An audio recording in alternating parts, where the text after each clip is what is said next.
망하는 사람들의 세 번째 조건은 나쁜 사람입니다. 구체적으로 말씀드리면 주변에 나쁜 사람을 만나게 되는 것입니다. 인생에서 경험하지 않아도 되는 것 중에 가장 중요한 게 나쁜 사람을 만나는 겁니다. 최악이죠. 근데 이게 나쁜 사람인지 잘 모릅니다. 왜? 그들은 굉장히 친절하거든요. 그리고 그들은 여러분의 말을 너무나 잘 들어줍니다. 그리고 그들은 여러분에게 모든 걸 다 바칠 것처럼 너무 잘합니다. 그런 사람이 있냐고요? 마치 귀인을 만난 것 같고요. 또한 천사를 만난 느낌도 듭니다. 그런 나쁜 사람들을 만나게 되는 것입니다. 그리고 사업을 하시거나 직장 생활을 하시면서 어떤 위치에 계시거나 매력이 있는 학생분들도 주변에 많은 사람들이 보일 겁니다. 그 중에는 나쁜 사람들이 반드시 있죠. 근데 그 나쁜 사람을 처음에 가려내기가 너무 쉽지 않습니다. 느낌은 오실 겁니다. 여러분에게 크게 다가오지는 않습니다. 왜? 더 좋은 게 왜? 여러분을 편하게 해주고 여러분에게 도움이 된다고 생각하기 때문입니다. 사람은 크게 세 종류가 있습니다. 하나는 주는 사람. 뭔가를 많이 베풀고 누구에게 도움을 주고 누구와 함께하고자 하는 사람들이죠. 마치 사회복지사를 꿈꾸는 사람들이나 혹은 이태석 신부님 같이 훌륭하신 분들, 그리고 세상에 큰 빛을 남기거나 세상을 위해서 큰 헌신을 하신 분들, 그런 분들이 분명히 있습니다. 그런 분들이 무언가를 주려고 하시는 분들이죠. 근데 또한 있습니다. 밑에서 늘 삥을 뜯기거나 늘 당하거나 흔히 말해서 만만한 사람들, 늘 수탈의 대상이 되는 사람들, 늘 힘겨움의 대상이 되는 사람들. 흔히 우리가 말하는 선량한 사람들입니다. 혹시 여러분은 어떤 분에 속하십니까? 세상 상위에 높은 위치를 차지하는 주는 분이십니까? 아니면 세상의 바닥에서 누군가에게 무엇인가를 뺏기고 있는 주는 사람이십니까? 이 두 분 다 위치에 따라 다르죠. 저는 대학에서 교수였습니다. 그리고 공공기관에서 박사급 연구원이 있기 때문에 누군가에게 주는 일이 많았습니다. 그리고 그것이 공공성을 담보하기도 했고요. 그것을 이용해서 저를 통해서 이득을 취하려는 사람들이 상당히 많았습니다. 그것을 잘 가려내야 되는 거죠. 두 번째는 받는 사람입니다. 주변에 계시죠? 뭔가를 맨날 달라기만 하는 사람. 그리고 부담스럽지 않게 잘 가져가는 사람. 또 부담스럽게 가져가는 사람.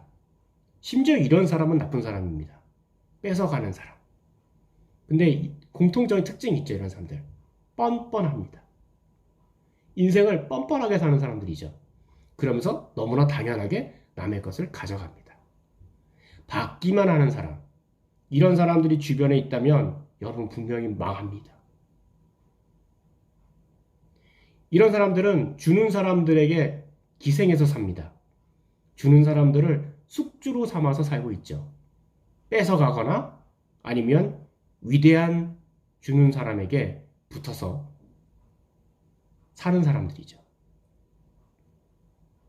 이런 사람들이 주변에 많으시면 모두 정리하십시오. 이렇게 주로 받기만 하는 사람들은 공통적으로 매우 뻔뻔합니다. 받는 걸 너무 당연시 생각하고요. 남의 걸 빼앗는 걸 너무나 자연스럽게 생각합니다.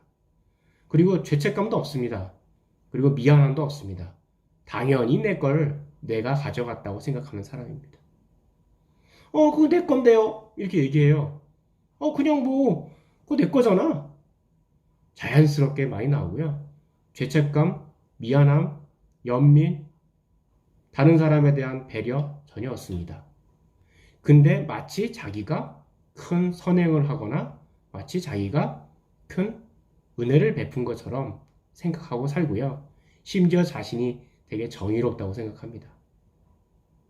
약자의 편에 선다고 생각도 하고요. 하지만 그들은 기본적으로 뻔뻔합니다.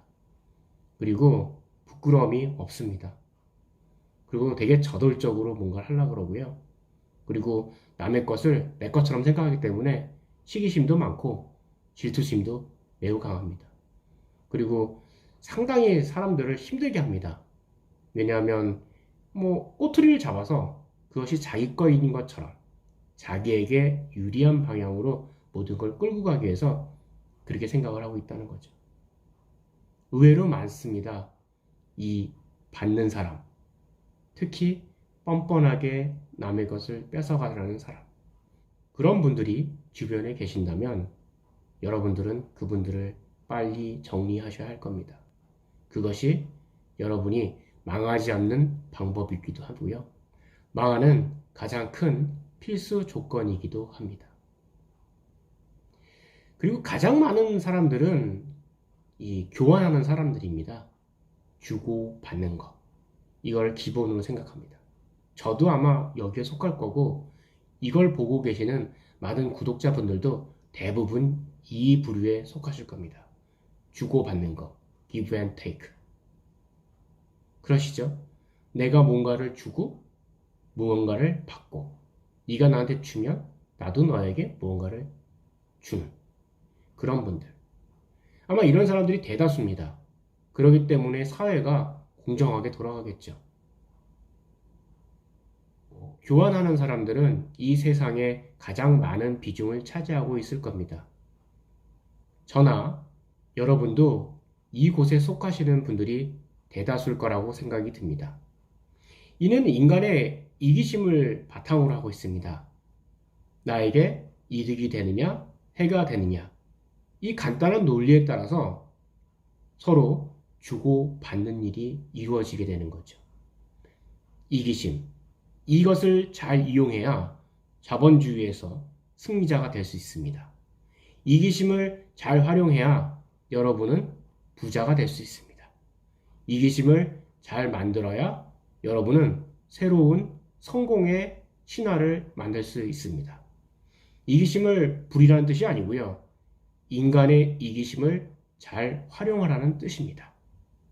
대표적인 게 뭘까요? 서비스사 같은 겁니다. 인간의 이기심을 잘 활용하십시오. 즉, 이것이 인간의 본성입니다. 혹시 자원봉사를 하고 계십니까? 호만스란 사람은 이런 얘기도 했어요. 호혜적 이타주의. 다른 사람을 이롭게 하는 행동도 어떻게 보면 자기 만족을 위해서죠. 남을 도와줬다고 해서 자신이 무엇을 희생한 것은 아닙니다.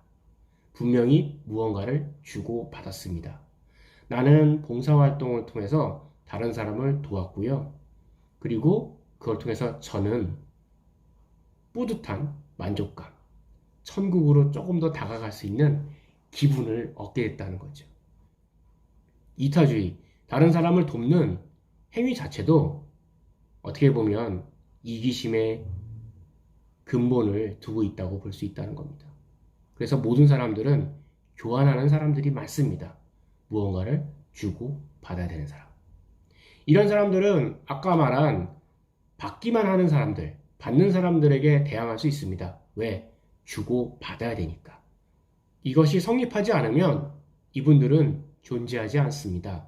즉, 주고 받아야 하니까. 근데 받는 사람에게는 이 교환하는 사람들이 통하지 않기 때문입니다.